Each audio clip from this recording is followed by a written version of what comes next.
Hello everyone. तो हम देख रहे हैं पैसेज। तो हम अल्टरनेटिव डेज पे पैसेज की भी प्रैक्टिस करेंगे, ताकि अभी बहुत ही इंपॉर्टेंट है। अभी पैसेज की प्रैक्टिस करना बहुत ज़्यादा इंपॉर्टेंट है। अगर आप नहीं करोगे तो फिर थोड़ा सा मुश्किल हो जाएगा सीसैट क्लियर करने में।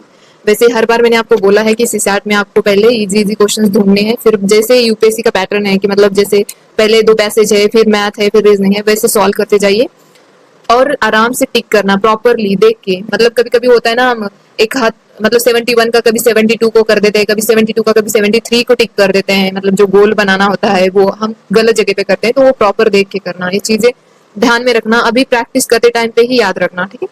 तो चलो पैसेज देखते हैं। ये कल मैंने शेयर किया था टेलीग्राम पे पैसेज, बट लोग आंसर नहीं देते हैं।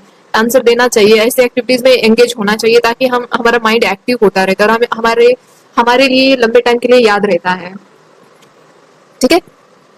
तो चलो देखते हैं, ज्यादा टाइम नहीं लूंगी, बहुत ही क्विकली हम सॉल्व करेंगे इसको। बहुत ही इजी है ये पैसेज जो मैं आपको दिखा रही हूँ, 71 वाला। 72 और 73 का जो क्वेश्चन है, दो पैसेज है, इसके ऊपर दो क्वेश्चन है, इसके ऊपर एक क्वेश्चन है।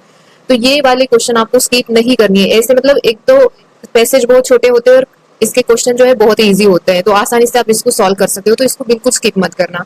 तो यहाँ पे पूछा गया है कि which one of the following statement best sum up the passage given about. तो यहाँ पे सम अप का मतलब होता है कि जो समरी होती है पैसेज की, सबसे बेस्ट समरी क्या है, मतलब ये जो पॉइंट दे रखे हैं इसमें से कौन सा है कि जो बेस्ट समरी है पैसेज की, तो ये हमें यहाँ पे बताना है। और इधर आइडिया बतानी है, जो पैसेज में बोला गया है उसी के अकॉर्डिंग हमें आंसर निकालना है। इसलिए तो कह रही हूँ कि ऐसे पैसेज जो होते हैं बहुत ईजी होते हैं, बहुत आसानी से आंसर निकाल सकते हो इसका। तो चलो स्टार्ट करते हैं। यहाँ पे फर्स्ट जो दे रखा है, wealth generation is the primary motive for any human behaviour. तो एनी है यहाँ पे, एनी ह्यूमन बिहेवियर का, तो इसको तो हम रॉन्ग कर लेते हैं, ठीक है, पर पैसेज पढ़ेंगे हम। तो यहाँ पे सेकंड बोला है कि space, whether space in solar system और interstellar space will govern our future economy. आपको लगता है कि ऐसे ये सोलर सिस्टम और इंटरस्टेलर स्पेस जो है ये गवर्न करेगी आवर फ्यूचर इकोनॉमी? तो ये तो गलत ही लग रहा है वैसे तो, लेकिन पैसेज पढ़ेंगे हम। यहाँ पे देखिए, human beings are motivated to explore new frontiers principally by economic consideration. तो देखते हैं इकोनॉमिक कंसिडरेशन के लिए लोग तो मोटिवेट होते हैं कि और एक्सप्लोर करना चाहिए और ये सब। तो लेकिन देखते हैं, ये थोड़ा सा रखेंगे इसको। Wealth generation is based on the risk taking behaviour of some men. हो सकता है, तो इनमें कंफ्यूजन है हमें, तो देखते हैं पैसेज पढ़ के हमें सॉल्व हो जाएगा। पैसेज में क्या बोला है उसी के अकॉर्डिंग हम समरी निकालेंगे। मैंने जस्ट ऐसे अपना मतलब निकाला कि जो एक्सट्रीम स्टेटमेंट से मैंने रॉन्ग कर दिए दो स्टेटमेंट, दो में मुझे कंफ्यूजन है, वो पैसेज पढ़ के मुझे कंफ्यूजन क्लियर हो जाएगा। तो यहाँ पे बोल रहे हैं कि मिडाइवल मर्चेंट जो है, medieval merchants risk the hazards of the silk road to reach the market of China. Portuguese caravels in the 15th century sailed beyond the bounds of the known world and searching less for knowledge than for gold and spices। तो ये क्या बोल रहा है कि medieval time में एक silk road हुआ करता था। आपको पता है नॉर्थ साइड से है वो सिल्क रोड, तो हमारे सिलीगुड़ी से होते हुए चाइना में जाता था वो। तो वो बहुत ही रिस्की रोड था। फिर भी ट्रैवलर्स लाइक मर्चेंट जो होते, चाइना के मर्चेंट हो चाहे पोर्तुगीज हो, तो वो रिस्क लेते थे। इसीलिए रिस्क नहीं लेते थे कि उनको मतलब उनको रिस्क लेने की आदत है या कुछ ऐसे नहीं। उनको वो रिस्क इसीलिए लेते थे क्योंकि उनको उनकी चीजें सेल करनी होती थी, ना कि उनको नॉलेज इकट्ठा करना था।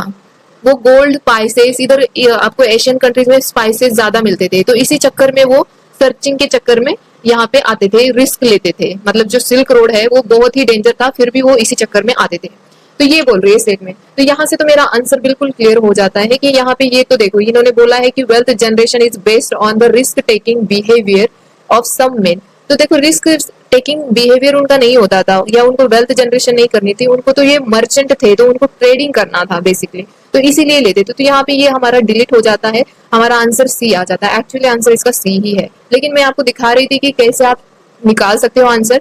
बट हाँ, आपके पास टाइम है तो एक बार जरूर पैसेज पढ़ लेना, बिना पैसेज पढ़े आंसर निकालना मत, क्योंकि एक्यूरेसी अगर बिना पढ़ के निकालोगे ना तो उसकी कम होगी, और पैसेज पढ़ के एक्यूरेसी आपकी अच्छी खासी होगी। तो यहाँ पे देखो नेक्स्ट बोला कि historically the driver for opening frontier has always been the search for resources, science and curiosity are weaker drivers. तो देखो, साइंस एंड क्यूरियोसिटी जो थे उसी के लिए वो मतलब उसके लिए नहीं जाते थे, वो मतलब बाहर नहीं आते थे। पोर्तुगीज हो, चाइनीज मर्चेंट हो, वो साइंस और क्यूरियोसिटी के चक्कर में नहीं आती थी, ये वीक ड्राइवर थे उनके। जो मेन ड्राइवर था वो क्या था, सर्च फॉर रिसोर्सेज, मतलब जैसे मैंने बोला एशिया में स्पाइसेस थे तो वो स्पाइसेस के चक्कर में वो आते थे.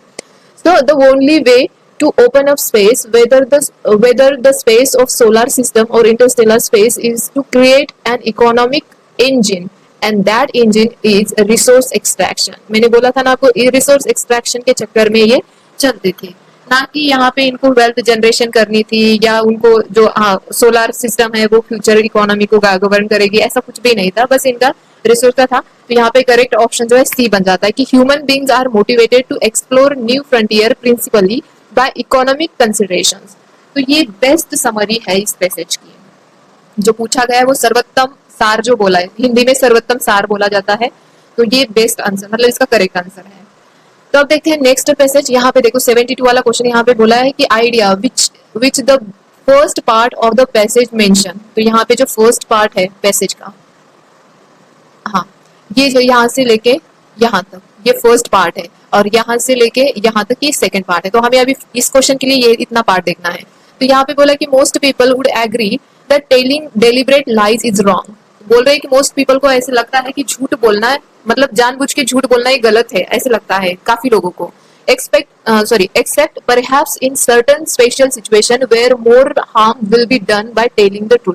तो कभी कभी ऐसे लगता है कि अगर सच बोल देते हैं तो लोगों को मतलब उनके ऊपर तुरंत असर कर देता है, चाहे हो सकता है उनको हार्ट अटैक आ जाए, चाहे वो बेसुध हो जाए सच सुन के. तो इससे अच्छा है कि उनको थोड़ा सा मॉडरेट करके बताना बेटर रहता है कभी कभी. ये बोला जा रहा है फर्स्ट पैसेज में. तो यहाँ पे फर्स्ट पार्ट में क्या बोला है पैसेज में, ये देखना है. एग्रीमेंट अबाउट टेलिंग लाइज, नहीं ये नहीं बोल रहे हो. Disagreement about telling lies, completely disagreement तो नहीं है.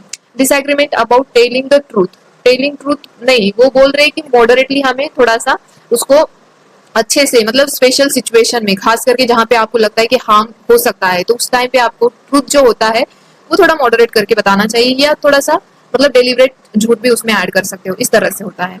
तो यहाँ पे हमारा जो आंसर बनता है वो यहाँ, एक मिनट, ये बाबा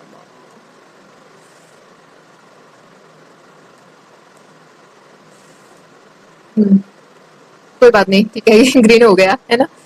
तो यहाँ पे देखो ये बोल रहे हैं कि कहाँ पे हम, disagreement about telling the, disagreement about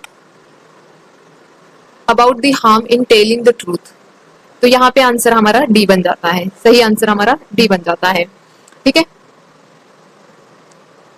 तो नेक्स्ट देखते हैं. यहाँ पे दूसरा बोला गया है कि which of the following habit is found more often in good people. Good people में जो हैबिट फाउंड मतलब मिलती है वो कौन सी है. तो हमारे हमको सेकंड पार्ट पढ़ना पड़ेगा. Even the most truthful people probably tell a good many more lies. मतलब जो अच्छे लोग होते हैं, जो अच्छा खासा ट्रूथ बताने वाले लोग होते हैं, वो अच्छी तरह से लाइज मतलब झूठ बोलते हैं. And that might be regarded as a semantic lies. Semantic lies मतलब जो होता है ना, जानबूझ के झूठ बोला जाता है, उसको सिमेंटिक लाइज बोला जाता है. So their use of words contains some measures of falsehood more or less deliberate होता है. तो इसका आंसर देखो अब यहाँ पे हमें देखना है कि यहाँ पे पूछा गया है कि हैबिट जो होती है in found more often is in good people में. तो mixing up the truth and false नहीं, तो वो क्या करते हैं, इंटेंशनली मिक्स करते हैं. सिर्फ मिक्स नहीं करते, जानबूझ के मिक्स करते हैं, ट्रूथ एंड जो झूठ है उसको मिक्स करते हैं और बताते हैं. तो इसका ये करेक्ट आंसर है. फॉल्सहुड फैक्ट्स नहीं, या कंप्लीट कंसीलमेंट ट्रूथ भी नहीं, ये भी नहीं. तो इसका सही आंसर बी बन जाता है. बस आपको पैसेज पढ़ना, उसी के अकॉर्डिंग आंसर निकालना होता है ऐसे क्वेश्चन में. इसमें कुछ लगाने की जरूरत नहीं है, जो पैसेज में है उसी के अकॉर्डिंग आंसर निकालना. थोड़ा तो है कि आपको कॉमन सेंस से निकालना होता है, बस इतना ही है, बाकी कुछ नहीं है. तो आप प्रैक्टिस करते रहिए, प्रैक्टिस के साथ आपका अच्छा हो जाएगा कॉम्प्रिहेंशन. आई होप कि बहुत ही अच्छा होना चाहिए, एक्यूरेसी अच्छी आनी चाहिए. और प्लीज आप ना, जो मैं क्वेश्चन आपको दे रही हूँ जो पीवाईक्यू के है, उसको ना आप इसीलिए सॉल्व मत करिए कि आप उसका आंसर जानते हैं. बस आप वो लैंग्वेज समझने की कोशिश करिए, वर्ड समझने की कोशिश करिए. अगर किसी सेंटेंस को यूपीएससी ने गलत किया है तो उसको कैसे, मतलब उस सेंटेंस को बनाया कैसे, गलत करने के लिए बनाया कैसे, वो देखिए. और पूरा क्वेश्चन पढ़ते रहिए. अगर क्वेश्चन नहीं पढ़ोगे तो उसका कोई फायदा नहीं है. मैं ऐसे ही नहीं दे रही हूँ आपको, ये बहुत हेल्पफुल रहेगा आपके रियल एग्जाम में. और प्लीज हो सके तो लाइक एंड शेयर भी करें ताकि दूसरों को भी बेनिफिट हो उसका. और दूसरी बात ये है कि टेलीग्राम पे जो मैं आपको क्वेश्चंस देती हूँ वो भी सॉल्व करते रहिए. और जो पीवाईक्यू है मैथ के, उसको भी आप सॉल्व करते रहिए. पैसेज के भी आंसर देते रहिए टेलीग्राम पे. तो इतना ही, धन्यवाद.